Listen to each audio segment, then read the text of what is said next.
I believe that if this election is only 30% free and fair, Tinubu will lose the election. Only 30% free and fair, Tinubu will lose the election. We have gotten to that point when Abacha and his team were totally a disaster and something must give. That is where we are in the country today. If anybody tells you that this is sustainable or this will survive, the person is telling a lie.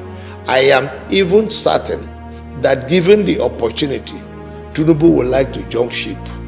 Given the opportunity to say, look, you can escape as president of Nigeria. You won't be tried, you won't be harassed, you won't be molested. We give you this window of escape. Tinubu knows he has messed up so much, and the only opportunity left for him is to escape. Atiku certainly is not able to constitute the main opposition political leader for the 2027 election. He doesn't even have the energy. He doesn't have the capacity. He has shown his capacity in the past. He has not been able to sustain it. He will not be able to sustain it.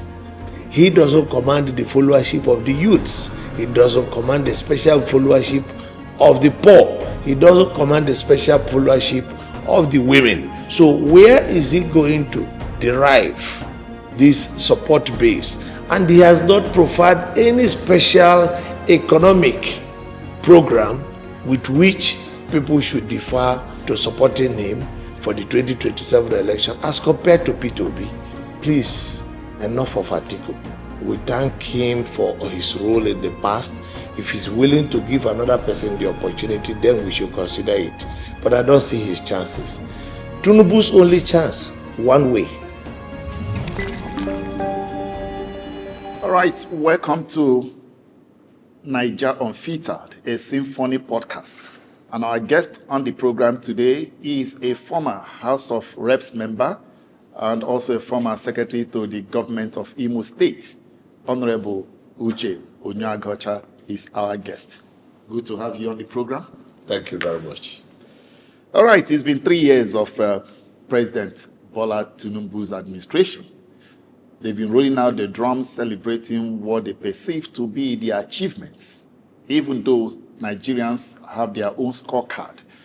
From your perspective, let's look at the area of security, economy, and governance. How would you rate this administration? In all of them, the government will certainly score less than 10%. Over 100. Over 100. Because look at security. It's an abysmal failure. Whether at the state level or at the federal level or at the local government level, there is a total failure of the security apparatus.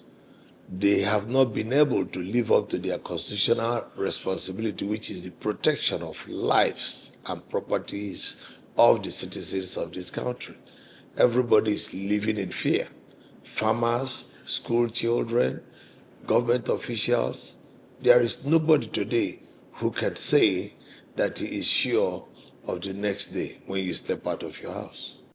What of the economy? With all the economic reforms the government is touting to have done, and that the gains are beginning to show.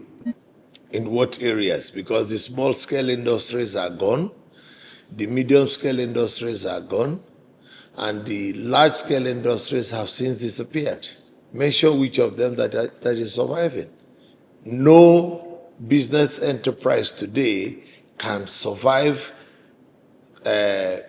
profitably with the cost of energy supply in our system. Everybody is relying on generators, and the generators, the cost of petrol or diesel is too high. So virtually every single business in Nigeria today is either folding up or struggling or about to fold up. So when they talk about their successes in business, you ask, in which area? There is higher level of unemployment today. What is the yardstick they're using to measure it? The only yardstick they have today is in the area of tax, that they are taxing the people more, they are taxing the people beyond their capacity, and they are making life excessively difficult.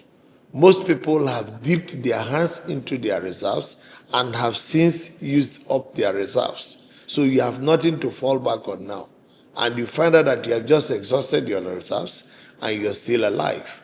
You have sold off all your properties and you have used it to feed and managed to use it to pay the cost of living and school fees for your children, and you're still alive. What next would you do? So in every ramification of assessment of the economy, the Tinubu administration is a total disaster. They have put Nigeria into serious debt that today they cannot effectively say that in 40 years from today, we will be able to come out of the debt mess that this administration has put us. So there is nothing for them to brag about in the economy. Or you want to talk about energy supply?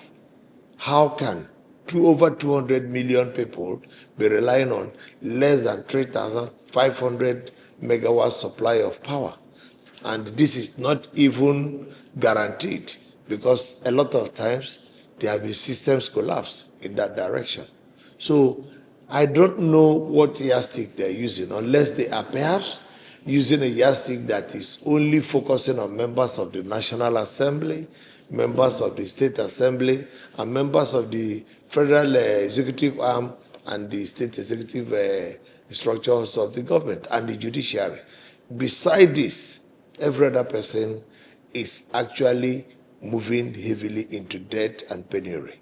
They argue that in the area of infrastructure that they've also done pretty well, citing the Calabar Coastal Highway, citing the Sokoto to Badagry Highway, and many others that they point to as some of the achievements and legacy projects, as a matter of fact.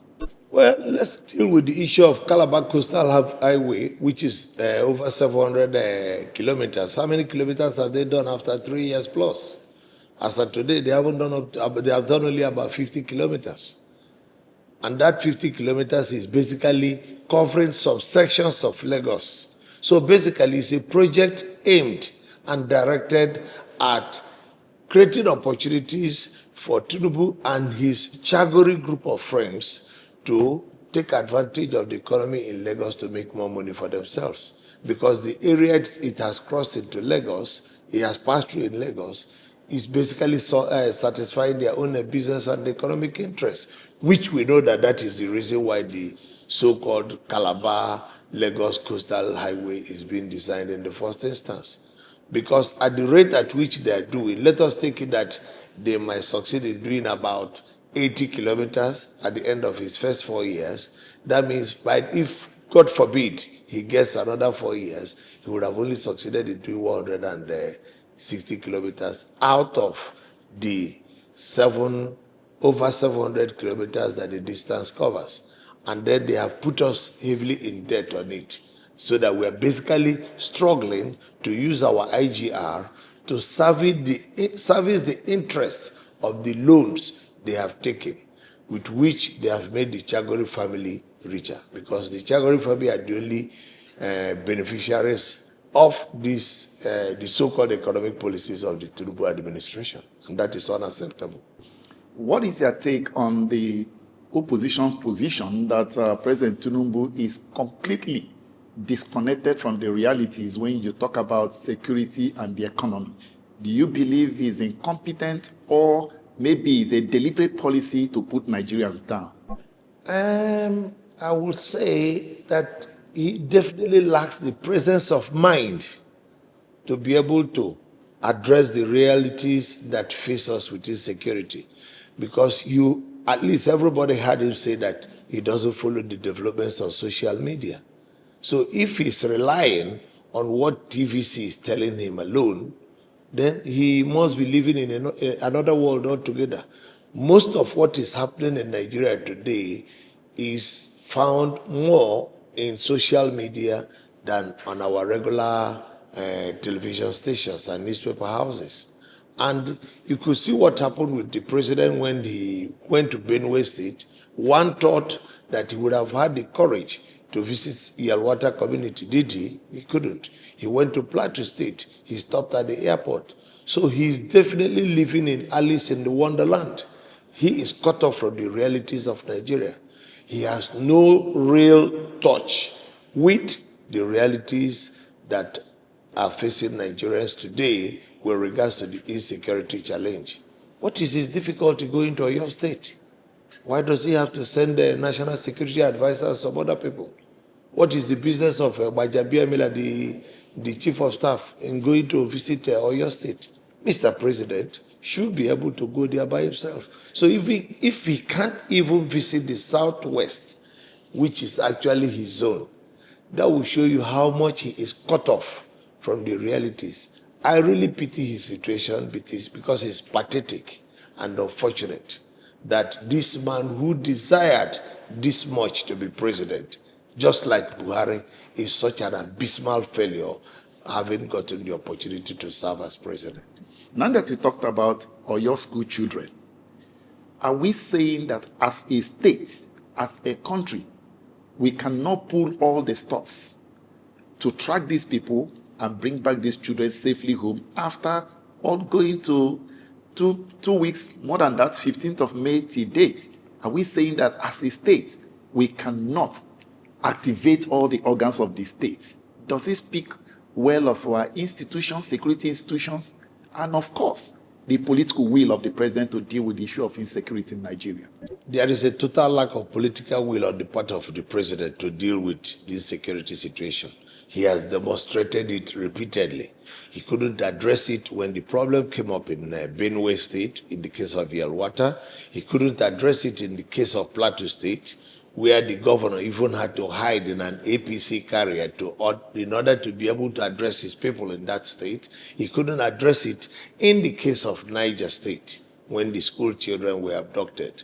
He couldn't address it in the case of Zamfara State. As many states as you mentioned, is it in Kwara? So if he's not able to address the situation in Oyo State, of course, it is part of that continuous process of failure to address this security challenge.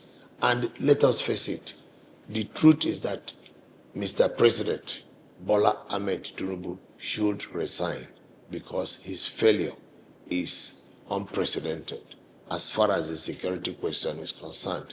As far as the economic question is concerned, he has no business continuing as the president of Nigeria. Well, let's talk about your party, the NDC. The party is said to be facing widespread internal turbulence following its nationwide primaries. Why the party leadership celebrated a successful convention culminating in the affirmation of Peter Obi as the presidential candidate. But there have been fractions within the party at the state level due to power tussles and structural manipulation. How do you respond to these allegations? I wouldn't say it's a problem of power tussle. No, it's like a house was built for 300 people, and then all of a sudden, 3,000 people moved into it. How are you going to accommodate them? That is what NDC is facing. The coming of Peter Obi into the party caused a surge into the party, and the party had not actually been designed to manage the shock that goes with such a surge of membership. As of today, many people are still struggling to come and pick the ticket of the party. How are you going to handle it? So the truth is that the party is trying its best within its ability, because it's less than 3 months old. Nigerians should please bear with us in NDC. We are less than 3 months old. If ADC, that is up to more than 1 year, is not able to resolve their issues, is PDP, that is as old as how many years you can say, since 1999, and APC since 2013, are not able to resolve these issues. Of course, people should applaud NDC for even the little successes we are making, because the ambition is heavy. People trust the party.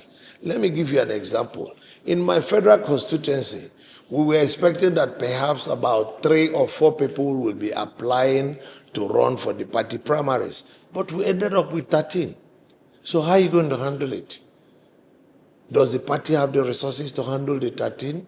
Does the time squeeze by INEC allow us opportunity to do this? Because all the squeezing that INEC is doing of the political parties is aimed at NDC. And the target is to make it impossible for us to choose the right candidates. Everybody is moving in to be one of the candidates. So the truth is that we are struggling within our own limitation to try to address these problems. The leaders are working night and day. Governor Sambegu was made chairman of the screening committee. They worked almost 20 hours out of the 24 hours. All the leaders in the different states are working more than 20 hours within the 24-hour period. So it is difficult to accommodate all the interests. And I will join the party leadership to appeal to all the people that we know we are not perfect. We know we may not get it perfectly well at this material stage. We possibly couldn't have been able to get it 100% okay within a 3-month period.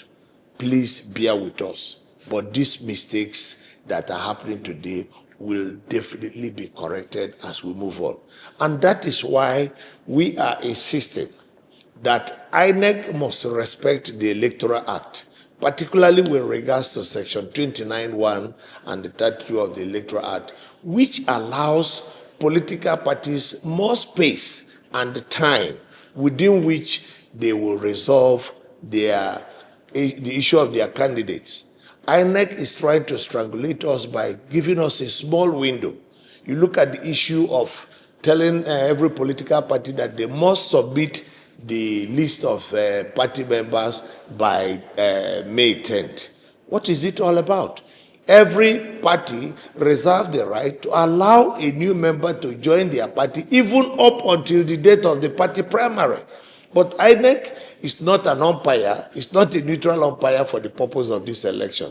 INEC basically is APC glorified as an umpire in this election.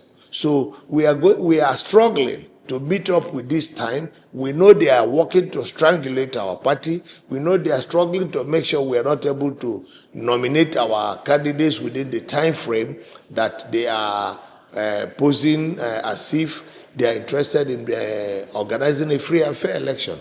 So ADC is basically struggling with NDC is basically struggling with too many things, and I believe that with time, even when the Court of Appeal decides on the issue of time frame, we will still have enough time to resolve a lot of these issues for which a lot of people are aggrieved. But we do recognize that people are aggrieved, and we do appreciate that they are letting out their anger, but we have made arrangements to reach out to them, to assuage them, that we are working under very stringent conditions.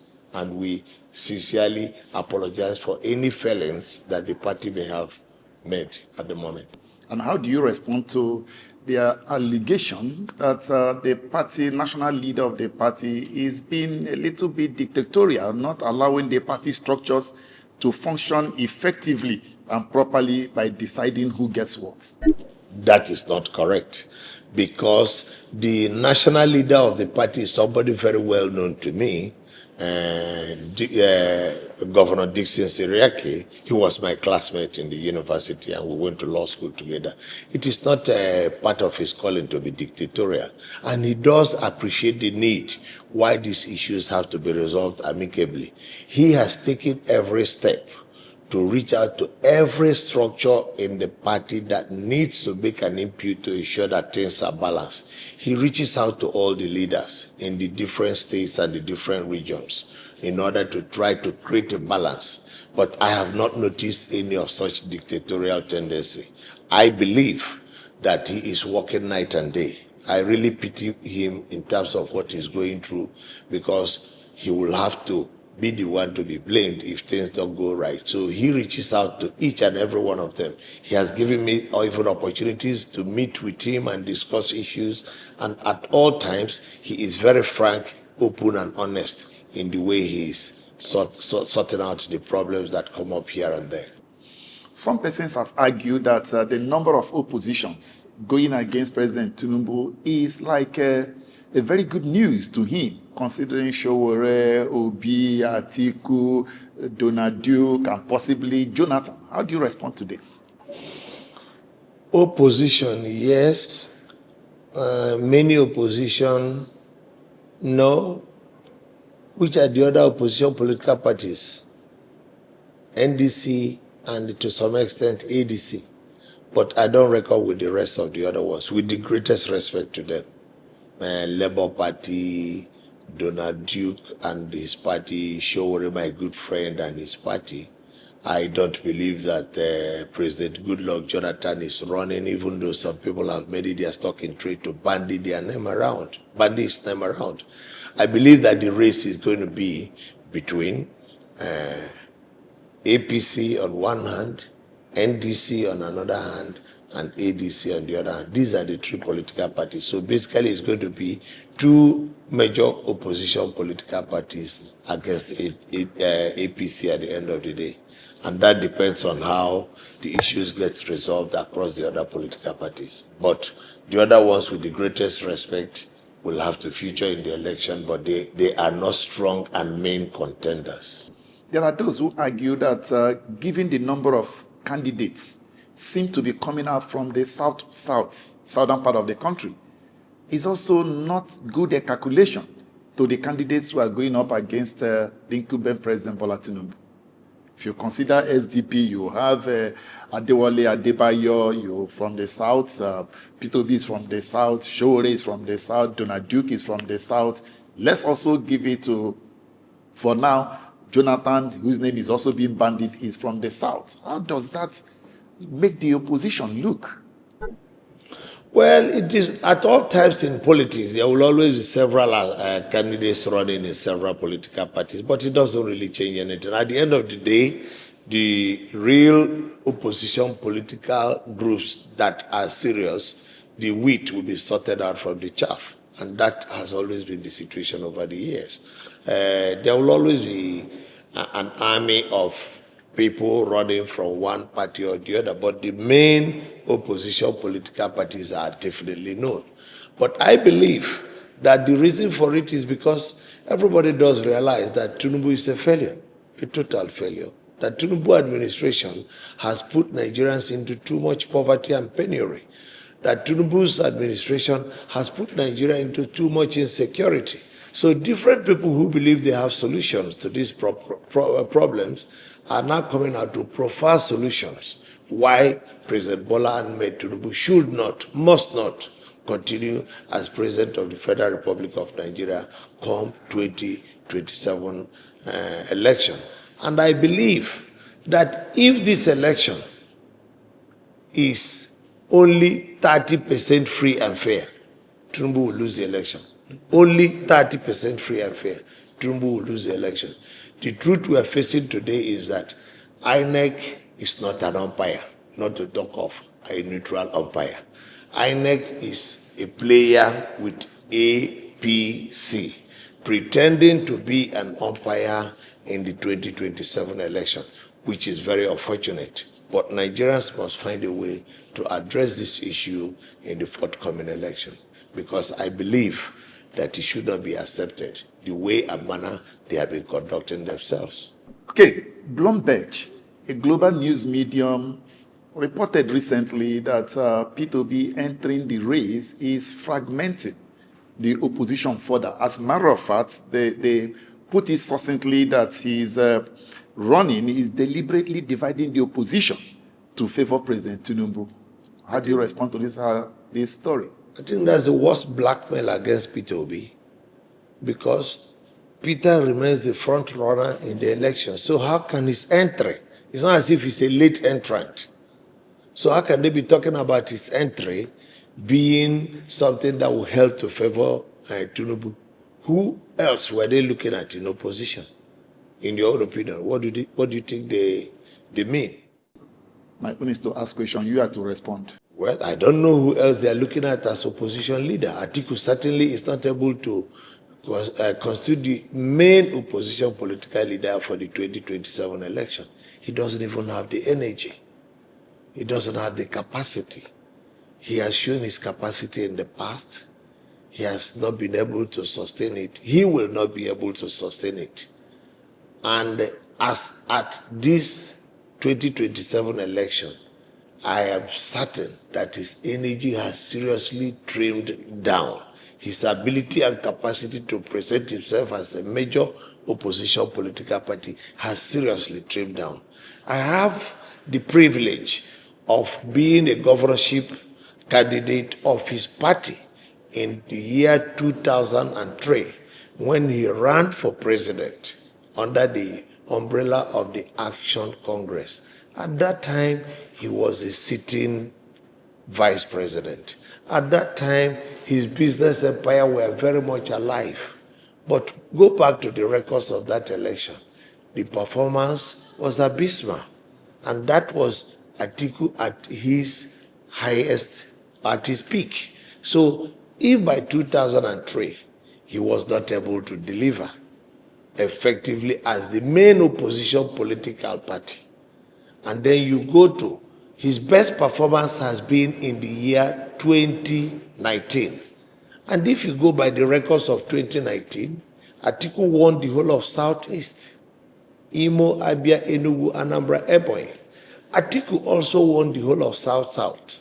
And that is the more reason why he has no business stopping or blocking a Southeast or South-South person from becoming the presidential candidate of his party for the year 2007.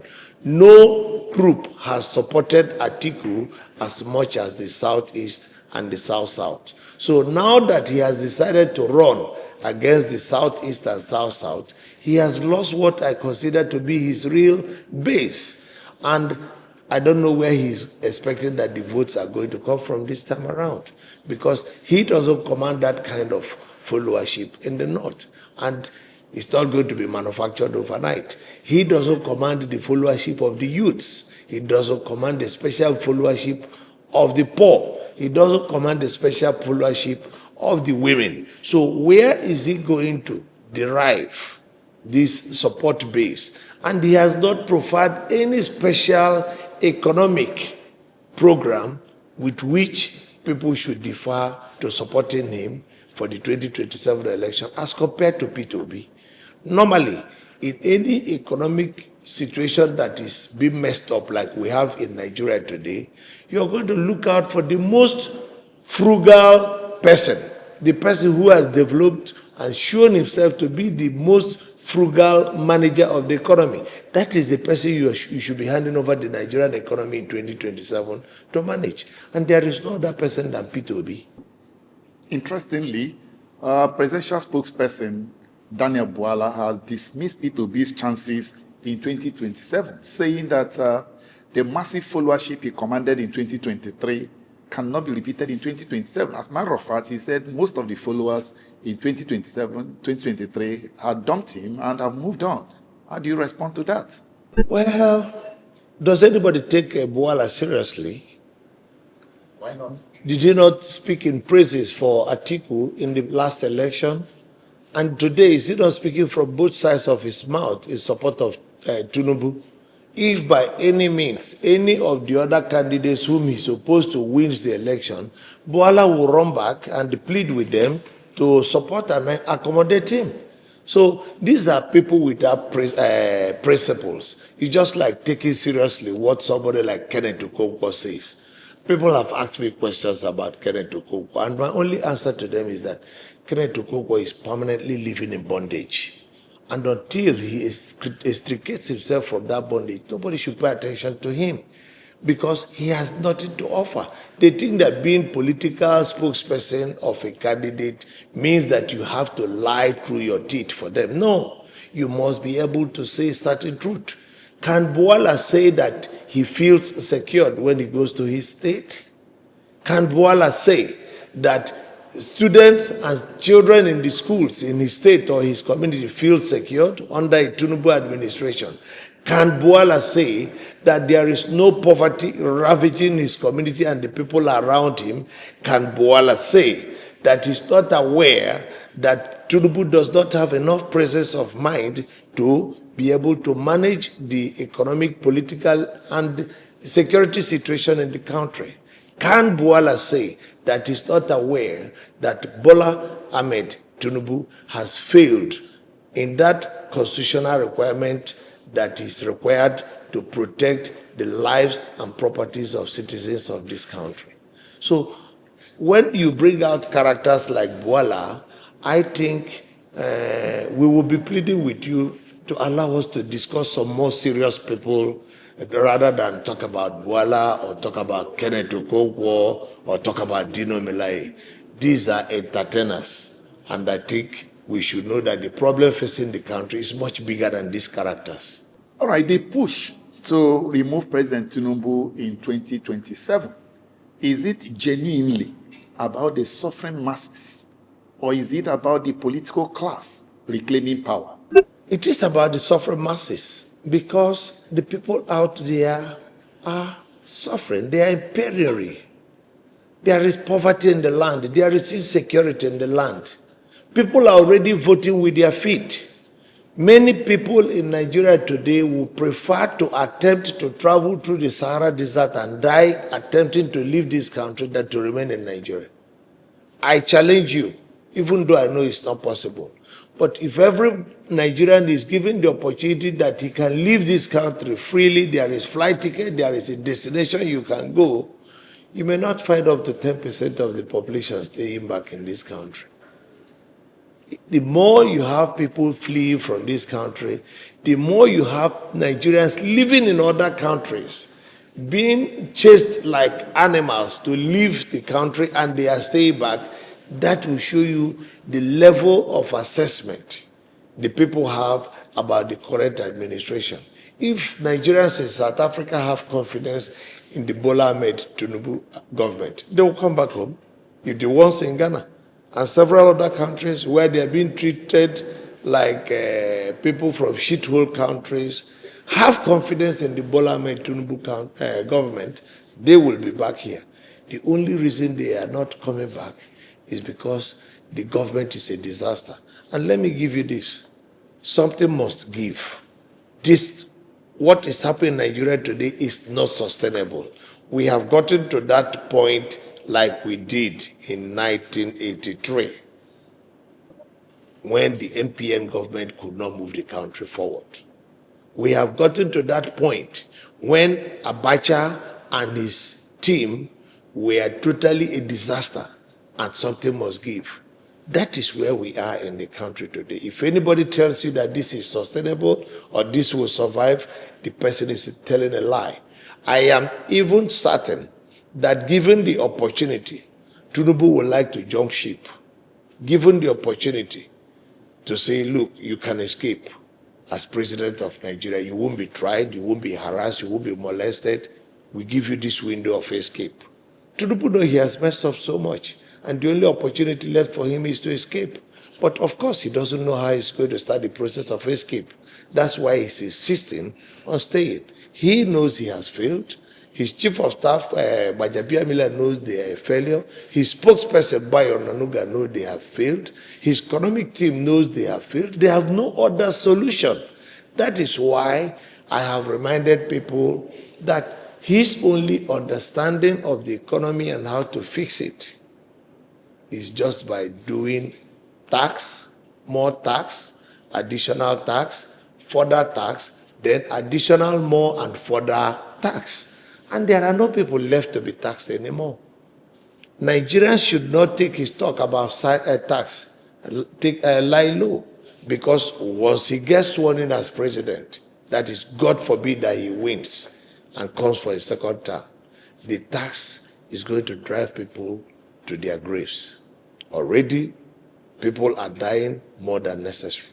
You have warned that rigging the 2027 election will come with severe consequences for Nigeria. What are the opposition leaders prepared to do if this government goes ahead to manipulate the 2027 elections? First and foremost, the opposition will not and does not recognize INEC as presently constituted as an independent umpire. And they should not recognize and deal with INEC as an independent umpire. INEC must be treated with every suspicion as an ally and part and parcel of the APC government. Anybody who trusts INEC as an independent umpire will have himself to blame. And once you recognize that INEC is not an independent umpire, they must be tackled and treated like your real opponent in every step of the process of the 2027 2027 election. And that means if they constitute the nuisance, the obstacle that they set out to do, the people must face it with equal response in action. Don't give INEC any space, whether it is in the delivery of election materials or at any stage whatsoever. Respond adequately, effectively, and accurately the same way you would have tackled your opponent in an election. But don't trust INEC. Don't give INEC a space. But it is important that we warn INEC. It is important that we remind the staff of INEC. It is also important that we warn and remind the security agencies. You do not buy your fuel cheaper than the rest of us. You do not buy your food items in a different market than the rest of us. You do not enjoy a different type of electricity than the rest of us. You are still prone to the same level of insecurity like the rest of us. And people must identify INEC officials and government officials, those of them who take steps to manipulate or rig this election, must not be allowed or helped to enjoy the benefit of citizens' mass action to protect themselves. If you're an INEC staff and you choose to join the APC government to manipulate the election, and you live in an area that you have insecurity, nobody should help you when the security problem comes to you. That's taking it too far. No, it shouldn't. It's not taking it too far. If you support this sabotage, why should you benefit from the people's action? Because the only thing that Nigerians are relying on now is mass action, mass mobilization, people's right to defend themselves. We have to have a new people's army, which is an army that will provide the rights and privileges and opportunities of Nigerians, as opposed to what the government is supposed to do. Because everybody has become a local government area to himself. Today, if you don't have your borehole, you wouldn't have water. If you don't have your generator or your solar power, you wouldn't have light. If you don't make arrangement for your security, even when you make arrangement for your security, you are not guaranteed. If you don't grade the roads in front of your area, you will not have access. If you don't buy your own transformers and even pay the electricity committee in that area to put it, you would not even have power that you will still have to pay. So are INEC staff excluded from this? So if they choose to play with the government, because during election, every governor makes effort to buy them over, give them huge sums of money, they should also be prepared to pay for it. And that is the attitude of the Nigerian citizenry. Nigerians should identify all INEC staff wherever they live. If they collaborate with the government, they must not be allowed to enjoy the benefit of their looting. Because this level of brigandage against Nigerians, this level of criminality against Nigerians, because you're given opportunity to be an INEC staff, should not be encouraged.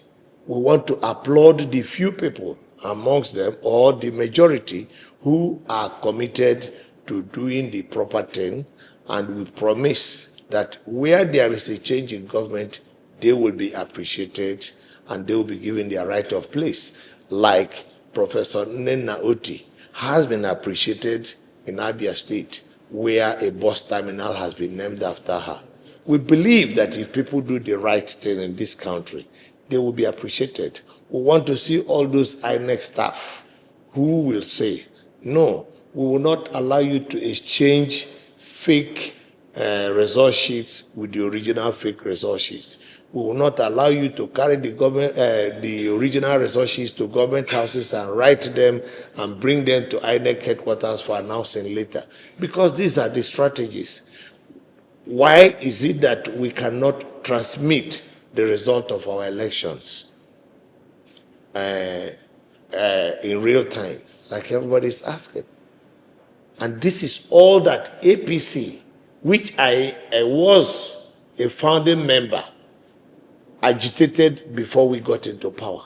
Now APC has got into power and they are behaving far worse than PDP, whom everybody recognized as an evil assembly. So why should anybody tolerate it or accept it? Why should APC, that came on the mantra of change, to have a free and fair election, that came on the mantra of improving our economy, turn around to now be against the people of Nigeria? It is definitely unacceptable. The executive director of IAGA Africa, Samson Itodo, has alerted Nigerians to the fact that INEC resident electoral commissioners may have been deployed and given a mandate to work against the interests of the people at the 2027 elections.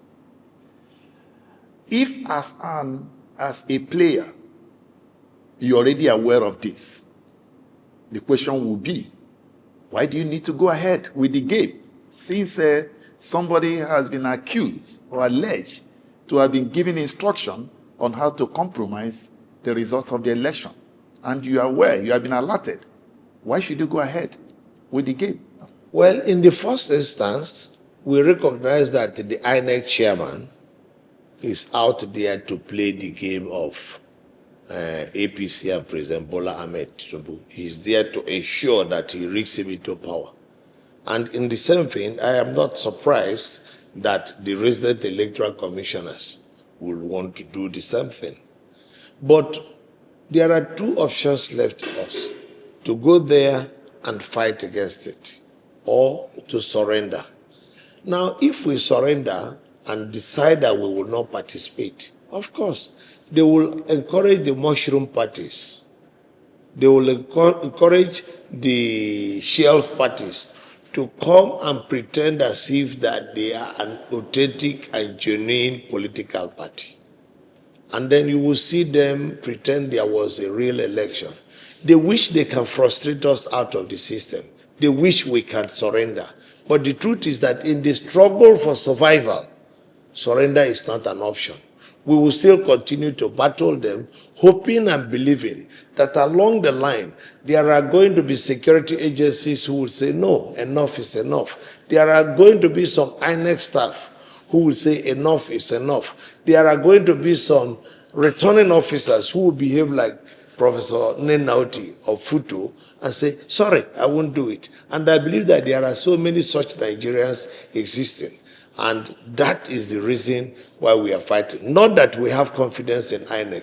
Certainly we don't have confidence in INEC, be them the chairman or the resident electoral commissioners, but they will still have to live in this same country after the mess that they may be planning to carry out come 2027 election.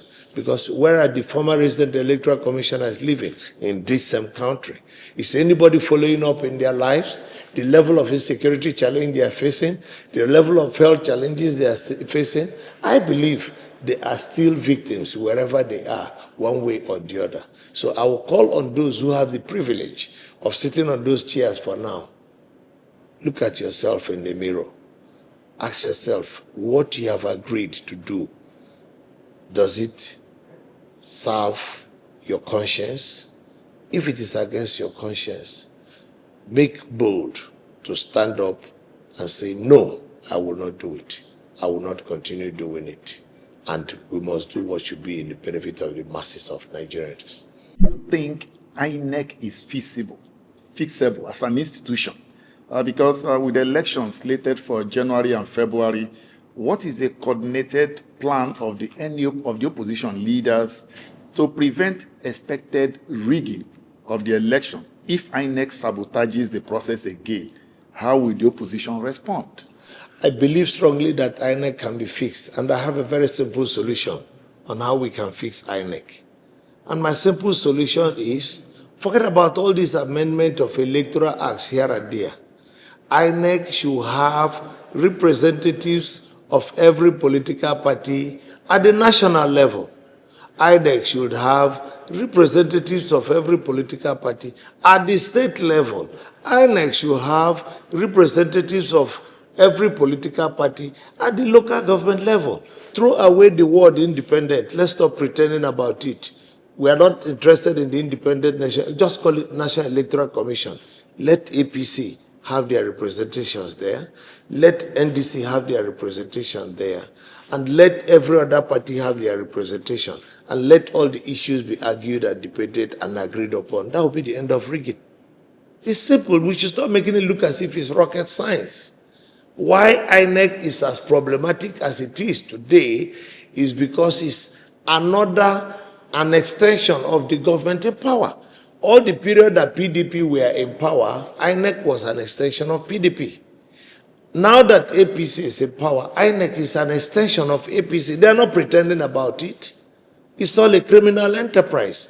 So since they are not prepared to get rid of their members in INEC, please allow other parties to have their own representation, and then the problem will be solved. Stop calling it independent. Make it a National Electoral Commission that will have a representation of every political party at every stage. That way you cannot rig the election. That way the result will be transmitted in real time. That way every process of the election will be properly done, or else they won't even be able to come out of the battles within INEC. Because if they don't agree, they won't even come out to conduct the election. So we should stop making it seem as if it is difficult to resolve the problem in INEC. However, for the opposition political parties, I have always argued that for the opposition political parties to be able to fight and secure a free and fair electoral process in Nigeria, one, they must be able to transform into a mass movement. If you are not able to mobilize your people to join you as a mass movement, forget it, you have no chance. What do you mean by mass movement? Oh, it has to be massively populated by real Nigerians, not that the one that will be populated by the elites and controlled and run by the elites. Once the poor and angry and hungry Nigerians constitute your membership, you will see resistance. Now, why I'm saying mass movement is because once you become a mass movement, then they will gradually transform into a resistant movement. Once they become a resistant movement, nobody can steal your votes. You steal, you die. Because people now know that it is their destiny that they are dealing with. The masses, the voters, must be educated to understand that this whole electoral process, this whole voting system is about their lives, their daily lives. It's about their feeding. It's about their survival. It's about their health care. It's about their children's education. It's about security of their lives and properties. Once they are able to connect to this, any government at the center can afford to try any act of intimidation. They will be sacked. Because the people at the center are only interested in stealing. And once the masses get connected that, look, the people out there in Abuja and the state capitals are not serving their interest, you will find out that those people in Abuja and the state capitals constitute a very insignificant population within the state or within the country. By the time the masses come out in their numbers, the people will be sacked, even on the issue of insecurity. Once you're able to mobilize the people, the criminals will run. I have had a situation in my village. I had almost gone to bed, and they say, some bandits have sacked a part of my community. I come from Obis. So they said they were attacking people from a part of my village called Omanon. I had to dress up and go and go to Omanon. As I was getting there, everybody was running towards the gate, downwards. And I was like, what is the problem? They are chasing them from the last community. I said, no, let's go back. Nobody was willing to go with me. So I ignored them and kept moving. And because people saw me moving towards the direction where they said the bandits were coming from, people decided to follow me. And as I was leading and moving further, more and more people followed me. Then we went into the bush where they were, where they said they were hiding. We saw one of the cars they had riddled with bullets. We rescued that one, and more people started running out. We started moving towards them, and the crowd kept increasing, and the people fled at the end of the day. By 12:02 a.m., when we felt we had effectively secured the community, everybody went back to their houses. That is the power of a mass movement. And I think Every political party must transform itself from a band of elites who want to capture power for themselves and become a mass movement, which is what I believe that Peter Obi is doing by saying to the voters, I will not give you shishi. So that the attraction to him is not money. The attraction to him is that you're able to connect to him. The attraction to him is that you believe that he will salvage you. Therefore, every political party that is worth its onion as an opposition political party must be effectively connected to the masses, their aspirations and their pains. Because the pain of the masses of Nigeria today is enormous. If we're able to connect to it effectively, we will sack any army. Because you can't explain why today Niger is running away from France. Mali is running away from France. Burkina Faso is running away from France. Senegal is running away from France. Guinea is running away from France. And Nigeria is running towards France. Mr. President goes to France every 2-3 months, trying to cuddle them. We don't need the French. They have nothing to offer to us. Why are we going to France when other people are fleeing from France? The truth is that we are refusing to take our destiny in our hands. And if we are serious about taking our destiny into our hands, we should be recruiting more of the ordinary people into political parties instead of recruiting the rich and wealthy people. Because the rich and wealthy people are pushing their interests. So these ordinary people, once they buy into the party effectively, I bet you any government will be sacked. And if you get elected and you decide to turn your back against them, they will also be able to sack you. So why they prefer all these wealthy people, elite politics, is so that when they get into power, they can negotiate amongst themselves. I want to assure you that the leadership of this country or any other country for that matter, including the opposition, are afraid of the masses. Look at what the INEC or APC is doing, or the provision that they made to the extent that if you lose the election in APC, you cannot go and contest in another party. That's complete nonsense. It runs foul of the provisions of the Constitution. The Constitution says that every citizen shall have the right to freedom of association. So if I go to APC and they treat me very badly and I'm not interested in continuing with them, why should anybody make a guideline that says I must remain there? No, I don't want to remain. The Constitution gives me the right to walk out of APC, go to ADC, even try my luck. If ADC doesn't accommodate me, if I can do it within time, walk out of ADC and go to NDC, and if they accept me, what is the business of INEC in it? But because INEC is interested in stifling the people's right to freedom of association cannot be gagged by any electoral guideline or even in the Electoral Act. And that is why the people must be allowed to exercise it. You go to party A, and they don't accommodate you, or the governor decides that he's a superstar, he will prefer to choose his brother-in-law or his cousin as the candidate, you walk out of that party. And I'm here to tell all Nigerians, don't be afraid of walking out of APC if they have treated you badly. Go, if there is space in NDC, go and buy their phone within time and fail. Let them take you to court. And when the matter comes off in court, you remind the electoral committee or the tribunal or the high court that you are exercising your right to freedom of association. There is nothing the court can hold in the contrary. It is your right. Nobody should be stopped from leaving party A to go to party E because of a stupid guideline of INEC, which is in conflict with the Constitution. A guideline can't even be in conflict with the Electoral Act, not to talk about being in conflict with the Constitution. And yet Nigerians are timidly believing that that can be enforced. You can't enforce it. People have a right to go to any party they like, at any time they like. You even have a right to join any party at any time you like. Whether INEC is saying that the register must be submitted by 10th of December, it's arrant nonsense. You have a right to join a political party about the time they are about to conduct their primaries. As long as they're able to issue you with your membership card, it is no business of INEC. You go ahead and vote.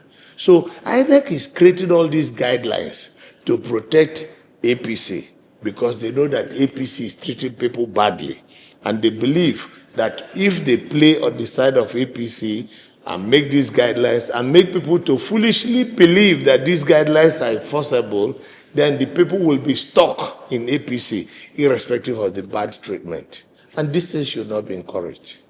As we begin to round up, what do you make of the issue about an external person assessing the back end of INEC portal?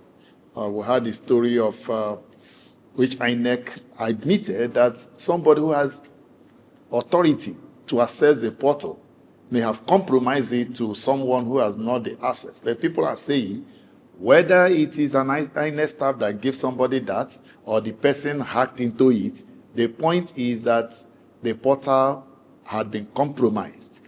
And there are fears that this could also happen in the 2027 elections. So what do you make out of all of this? The issue of having access to the back end of INEC portal. Does it raise any fears as to the 2027 elections and a possible compromise? Anybody who takes INEC as a neutral umpire is doomed.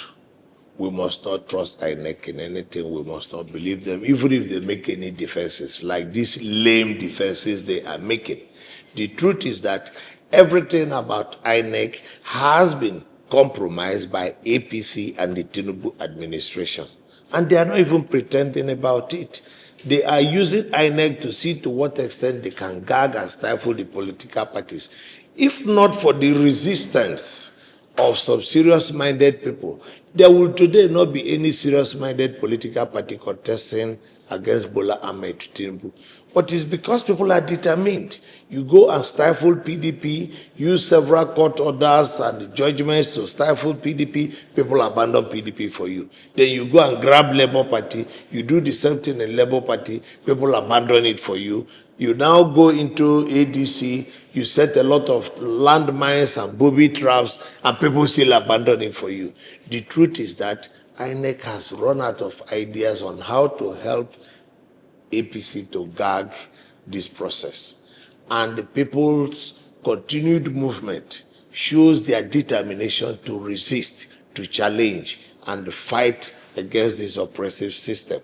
I believe that the same way that this fellow entered the INEC portal and they stole information he had no reason to be in control of, there are many such people in APC who have already been doing the same thing in the different government houses and even in the presidential villa. I believe this portal, the access to this portal is actually available to all APC people. But one thing they don't understand is that this thing is also about knowledge. The same way that they have access to it, they might think that they are the only ones who have access. Others will also try to find a way to access and compromise it.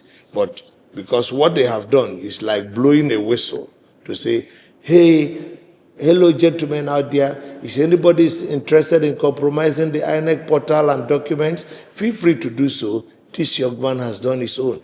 Everybody should now feel free to do so to the best of their ability, unless INEC now comes to agree with us on how they can guarantee that this thing is not available. So I will say that the same way this fellow has bastardized the INEC portal, every other members of the political parties who have the technological knowledge to still do the same thing that this guy has done, or more, should please feel free to exercise that powers, so that INEC will now know that they have to be a neutral umpire and sit down with all the people.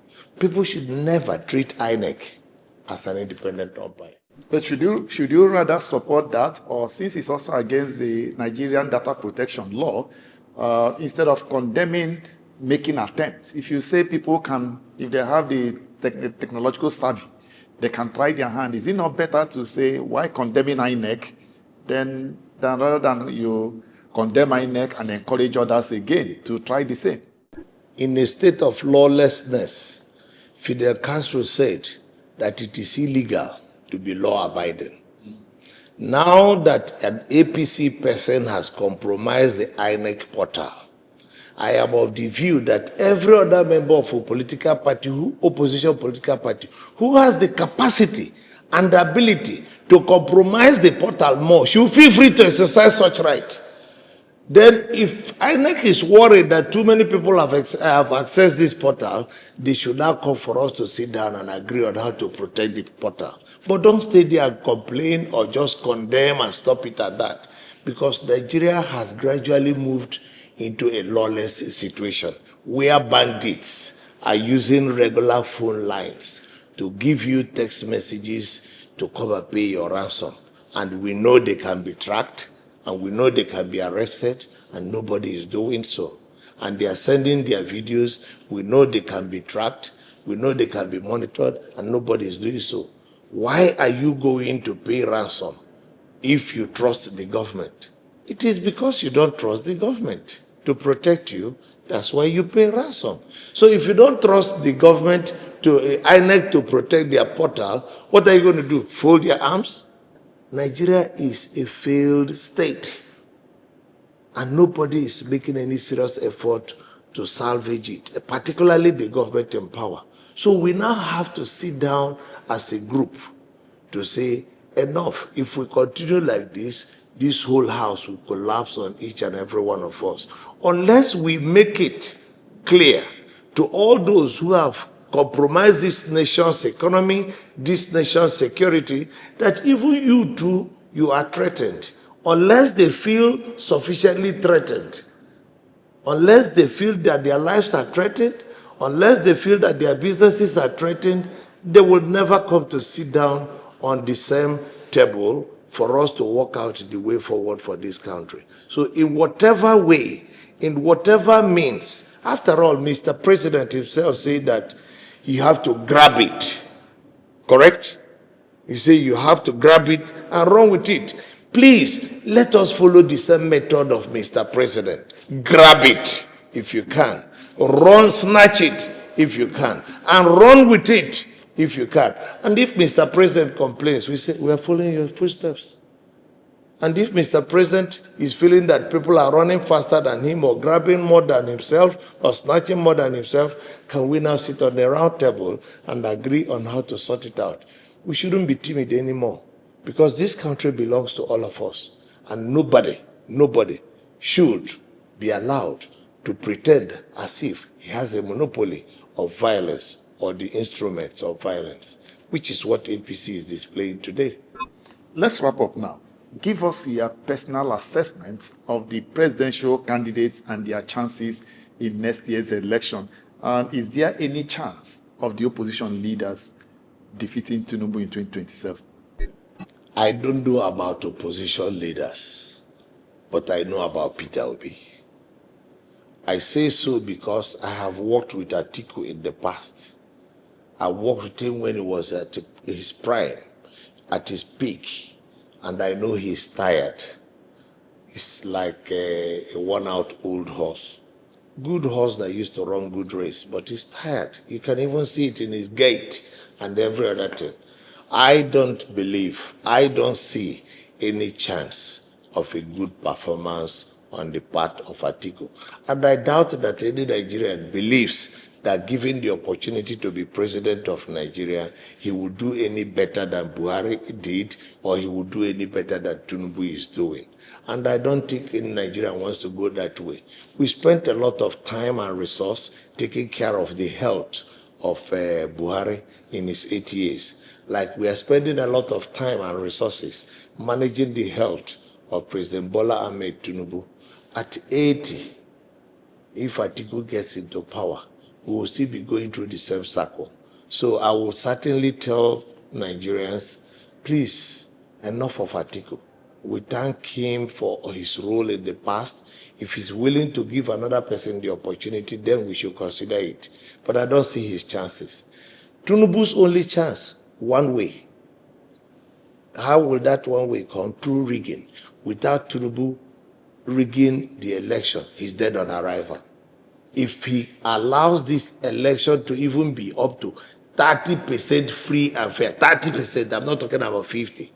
If this election is 40% free and fair, Tinubu will lose the election, total, outright, without any pretense. I know their game plan will be to compromise the result sheets. They want to grab the result sheets ahead of time, drop the fake result sheets with INEC, so that while you are there voting, they are busy writing results in the different government houses where they have secured the governors, and then they will use security to bring out the fake result sheets with their returning officers and announce the result and ask you to go to court. But it is high time we warn the judiciary. You will still be facing the same insecurity when you leave office. And we know that many of you are at your retirement period. As for Peter Obi, I believe that Nigerians should give Peter Obi the opportunity to serve as president of this country. He has demonstrated in Anambra State that he's a good manager of the economy. He's not reckless. He has shown that he's naturally frugal. And this wasteful expenditure that we run in Nigeria is no longer sustainable. Peter understands that the bane of our economy is that we must move it now from consumption to production. That remains the way to salvage this economy. Because anybody who thinks that we can continue to import everything, including toothpick, including toilet tissue, and some people are here already importing water into this country, there is just no way this economy will survive in such a state. We need to begin production here in order to create jobs, to create opportunities, to grow our wealth. We should give Peter Obi the opportunity to serve. He has the mental alertness, he has the understanding of the economics, and he even has a lifestyle that even makes it possible for you to focus and govern the country.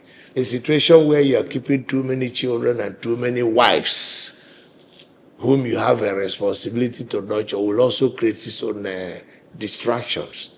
We need people who are coming to give us all their time, all their energy, and all their effort to moving this country forward. We need people who, like Peter, are not given to massive acquisition of wealth in a very primitive way, to the extent they want to flaunt it at every given opportunity. So I believe that Nigerians should really appreciate the fact of a Peter Obi coming to run for president at such a time as this, because I believe in his mantra that a new Nigeria is possible. Atiku is not for any new Nigeria that is possible. Tinubu is not for any new Nigeria that is possible. And I think that Peter Obi's government will be more accommodative to more new and vibrant ideas on how to move this economy forward. And there is a simple example he has given. He said, the easiest way to curb corruption in government is to make sure that the wife of Mr. President is not involved in it, his children are not involved in it, his brothers and sisters are not involved in it. Every other person can be dealt with, because these are people that you are emotionally attached to if they are involved in corruption.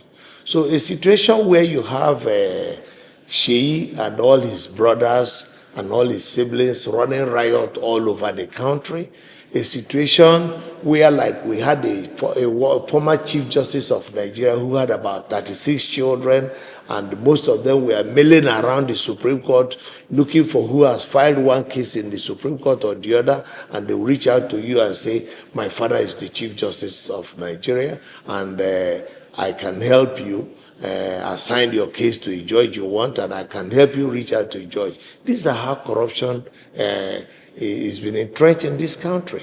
And I think the lifestyle that Peter has lived is worthy of emulation. The fact that he finished as governor of Nigeria, and unlike others, didn't make any effort to flee from this country, and has put himself open for scrutiny. Neither EFCC, nor ICPC, nor SSS, or any security agencies is able to come to scrutinize him to say he has run foul of the law one way or the other, shows that he has proven himself as a man of integrity to be given the opportunity. And he will be carrying a big burden if he's elected the president of this country. I believe he will discharge that burden. And good enough, he has said, I will serve you for 4 years, given the opportunity. And I think he should be given that opportunity to serve for 4 years. Do you think many people believe him, that he will just serve 4 years? There are those who are saying the opportunities of office and the perks of office, he will get carried away, and the issue of constitutional right to run for a second term will come in. Do you think many believe him? Yeah, but in all the previous cases where people have said, I will serve for a short period of time, they have had it done in secrecy. He has brought his own to the fore. He has brought it to the open. He has been announced to the whole world. Therefore, what he has said about the 4-year tenure is contract with the whole Nigerian voters and citizens, and he must keep to it. None of the people who have said such things in the past have said it in the open like Peter has said. And I think that is the more reason why people should believe him. Thank you very much. Thank you. It's always a pleasure having you on the program. Thank you.